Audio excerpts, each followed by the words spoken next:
फिर जब भक्ति मार्ग पर चल पड़ते हैं, घना सामान धर के सिर पर नहीं चला जाता है, ये परंपराएं हटानी पड़ेंगी।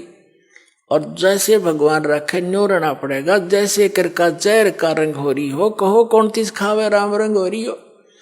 अब रंका बंका झोपड़ी में रहते थे, वृद्ध हो गए थे, और क्या करते थे, जंगल से लकड़ी तोड़कर लाते थे, उसको बेचकर अपना खाने जोगा रखकर बाकी गुरुदेव के चरणों में भंडारे में लगा देते थे। एक दिन नामदेव जी गुरुदेव यानी कबीर परमात्मा गुरु रूप में आए हुए थे, उनसे कहने लगे, गुरुदेव आपके दो तीन भक्त हैं, कितने निर्धन हैं, इनको कुछ धन दे दो, इनका टाइम भी पास हो जा, भक्ति भी घनी कर ले।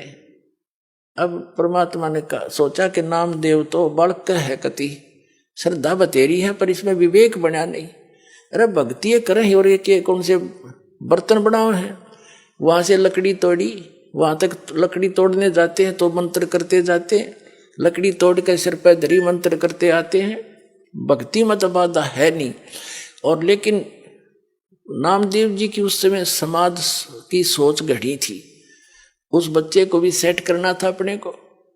तो परमात्मा ने कहा भी ठीक है, चल धन दे देता हूं, पर मैंने कोशिश बहुत करी है भाई, ये रखते नहीं धन ने, मैं देता हूं, ये सारा दान कर देते। ने बोला जी ना दान दो, पैसे दो, बोला ये लेते नहीं और ना मांगते कभी मेरे तय। पर रामदेव ने कहा जी आप तो बिन मांगे भी दे देते हो। अक भाई दे तो दूंगा, पर ये लेते नहीं मेरे से। अब नामदेव जी के गला उतरा नहीं, भाई इतने दुखी हो रहे, क्यों ना लेंगे पैसा, तो ले ही लेंगे ये। कबीर साहब बोले, परमात्मा बोले गुरुदेव रूप में कि अच्छा भाई आज इनको वो पैसे देते हैं। गहने ले लिए, गहने आभूषण सोने के चांदी के अच्छे 2-3 किलो एक थैले में लेके नामदेव और गुरुदेव दोनों उस रास्ते में खड़े हो गए, झाड़ के आड़ में ओट में, जिससे वो दोनों रंका और बंका लकड़ी तोड़कर लाते थे। अब रंका तो आगे चल रहा था, बंका थोड़ी पीछे रह गई थी। थोड़ी फैसला था अपने सफर में थोड़ा बहुत, यानी 100-200 फुट का। तो उससे परमात्मा ने क्या किया कि जिस रास्ते से वो आ रहे थे वहां पर वो आभूषण डाल दिए और उस झाड़ के पीछे जाकर दोनों छुप गए। अब आगे आ रहा था रंका, उसने देखा गहने पड़े हैं, और औरत जो है गहनों को देखकर लालच में आ जाती है, कहीं बंका अपने कर्म ना बिगाड़ ले। उसने पैर के साथ उस पर मिट्टी डालनी शुरू कर दी, सिर पर लकड़ी थी, पैर से रेता डालना शुरू कर दिया।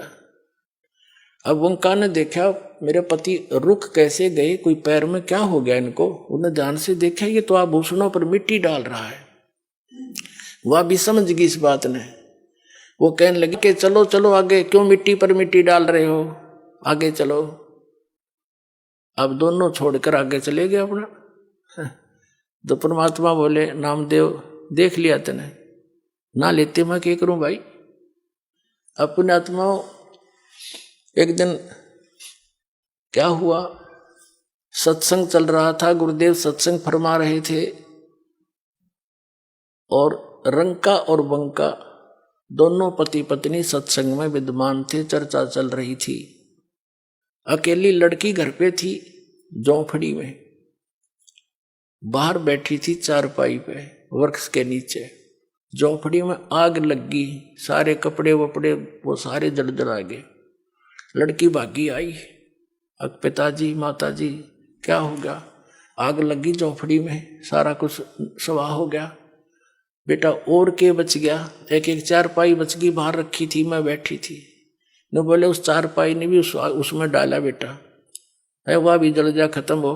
भक्ति में बाधा तो ना बनेगी, आग लगी तो बाधा हुआ, उसकी और चिंता होगी। अच्छा बैठ जा, बैठांगे भक्ति सुनाएंगे अपने ठाठ से। तो कहने का भाव पुण्यात्माओं, जब इतनी दृढ़ता आवेगी तो भगवान दूर नहीं है। बहुत से प्रमाण उस मालिक ने स्वयं बना दिखाए हैं। अब क्या बताते हैं, जो प्रसंग इस आज के सत्संग में बहुत से प्रसन्न हल होंगे आपके। जैसे एक तो ये है कि हम किसी संत की पूर्व की करामातों से प्रभावित होते हैं, उनकी यादगारें बना रही वहां पूजने जाते हैं। तो वो थे पहले जन्म के पुण्यकर्मी प्राणी, आगे चार्जर मिला नहीं, पिछली बैटरी जब तक चली वो खूब अच्छे दिखे, और फिर मर के अगले जन्म में अन्य योनियां प्राप्त की, वहां उनकी पूजा हो रही है। ये काल का जाल है। पिछले ही तप से होते हैं पूर्ण हंस मुराद, ये पिछले तप से ऐसी लीलाएं हो जाती हैं, लोग उनके पीछे लग जाते हैं। काल यही चाहता है कि ये भी अपना भ्रमित हो जाए और नष्ट हो जाए। जो उन संतों से लीलाएं हुई और तुम 3-4 पीढ़ी से उनकी पूजा कर रहे हो, तुम्हारे से कोई हुई? क्यों नहीं हुई? तुम्हारे पास वो बैटरी चार्ज है, उनके पास बैटरी चार्ज थी, और चार्जर उसके पास उनके पास भी नहीं था, आगे उनके पास चौड़ चपट कुछ नहीं। तो कहते हैं नामदेव जी पहले ओम नाम की भक्ति करते थे, और ये लीलाएं जो कुछ भी हुई, विठल ने मंदिर का फिरना, विठल भगवान ने दूध, मूर्ति ने दूध का पीना, पत्थर ने दूध पिया, ये उसके पिछले जन्म की बैटरी चार्ज थी। इस परमात्मा ने ही लीला करके उसकी इज्जत रखी और वो पूजा के पात्र बन गए पूरी जनता में। तो परमात्मा ने उसको समझाया कि अब इस मंत्र से, ओम से तेरा कल्याण नहीं होगा, सिद्धियां अवश्य आ जाती हैं, और ये भी तेरे पूर्व जन्म की है, अब वाली तो तुझे आगे मिलेंगी जो तू कर रहा है। और हम जो बताएंगे साधना, वो मंत्र ऐसा ट्रीटमेंट है, अनावश्यक वस्तु आपके कर्मों को काट के और सीमित बना कर रखेगा, आपको भक्त बना के रखेगा, उससे मुक्त होगा। नम छिपा ओम तारी, पीछे सोहम भेद विचारी, सार शब्द पाया जद लोई, आवागमन बहुड़ न होई। नामदेव जी छिपी जाति में जन्मे थे, महापुरुष थे, पिछले जन्म के पुण्यकर्मी प्राणी थे, लेकिन कहते हैं नामा छिपा, वो छिपी जाति में जन्मा नामदेव, जैसे कबीर दुल्हा कहते हैं वैसे। नामा छिपा ओम तारी, ओम के अंदर रंगा हुआ था, उसकी लो ला रहा था, तारी माने उसमें लो लग रही थी, और पीछे सोहम भेद विचारी, पाछे परमात्मा ने बताया कि इससे बात नहीं बनेगी, एक मंत्र और है, इस दोनों मिलकर फिर ये सतनाम बनेगा। जब ये गजब का काम करेंगे, जब नामदेव जी ने वो सतनाम बना के दिया, भगवान तो देते थे, उस तरह उसका जाप किया, और फिर कहते हैं उससे भी बात नहीं बनती, केवल सतनाम से भी। नामा छिपा ओम तारी, पीछे सोहम भेद विचारी, सार शब्द पाया जद लोई, आवागमन बहुर ना होई। उनको भी फिर सार शब्द मिला, तब उनका जन्म और मरण मिटा। तो आज के सत्संग से आपको बहुत सा निष्कर्ष मिला है कि एक तो हमने भगवान पर विश्वास रखना पड़ेगा, दृढ़ होकर देखो। भगत ने सीमित वस्तुओं की आवश्यकता है, बकवादों की नहीं। और जब हम परमात्मा की शरण में आते हैं तो उसको अपने बच्चे की पूरी जानकारी होती है, इसको क्या आवश्यकता। जैसे आप रोगी हो जन्म और मरण के रोग के, और ये बरवाला हॉस्पिटल उस रोग के काटन का, आप इस दास के ट्रीटमेंट में आगे गौड़ कबीर गिवन या ट्रीटमेंट है जो दास आपको देता, जो वही दिया करते थे। तो डॉक्टर के पास ऑपरेशन में जब होता है, ऑपरेशन थिएटर में या ट्रीटमेंट में, डॉक्टर ही बताता है ऐसे करना, ऐसे ना करना। तो और फिर मरीज अपनी चलाता है, तो उसने मरना है, फिर मर।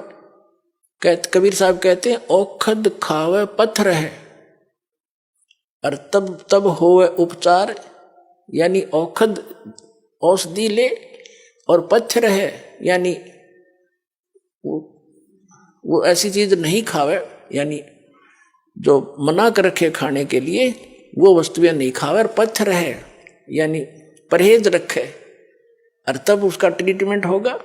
और फिर डॉक्टर को क्या पता नहीं इसको किस चीज की आवश्यकता है, 1 मिनट में इंजेक्शन लाओगा और सारी रिकवरी कर देगा। तो आपको जब आप इस परमात्मा की शरण में आ गए, तो आप जी ने फिर ये चिंता, ठीक है अपना दुख तो बता सकते हो, मुझे ये तकलीफ है, डॉक्टर को बताना तो पड़ता है, फिर काम उसका है, उसको कैसे ठीक करना है। अब कौन से को पहले करना है। जैसे कोई एक्सीडेंट हो गया बालक, और उसका टांग टूट गई, और एक जगह से ब्लड घड़ा पर गिर रहा है, अब ब्लड निकलने का दर्द तो है नहीं, और टांग की टूटे हुए का घना दर्द चल रहा है, मर गया, हाय मर गया। लेकिन वो डॉक्टर उसके उस मर गया पर ध्यान नहीं देगा। वो उसने देखेगा ये खून कहाँ से रिस रहा, पहले उसका ऑपरेशन करेगा, इतना रोलन दे थोड़ी देर। जब उस मर गया की तरफ ध्यान देगा तो उसकी जान सचमुच मर जाएगा। इतना पीड़ा है।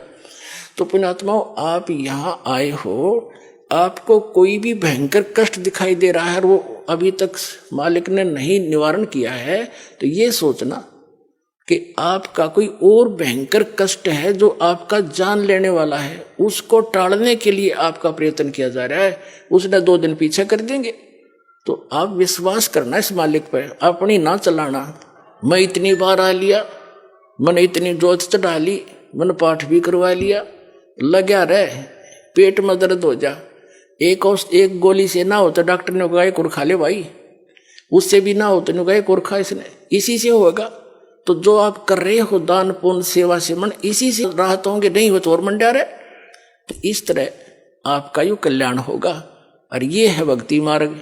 इस पर इस तरह चलोगे तो परमात्मा आपको हथेली पर रखेगा। पुण्यात्मा सत्कर्म लेना। बोलो सतगुरुदेव।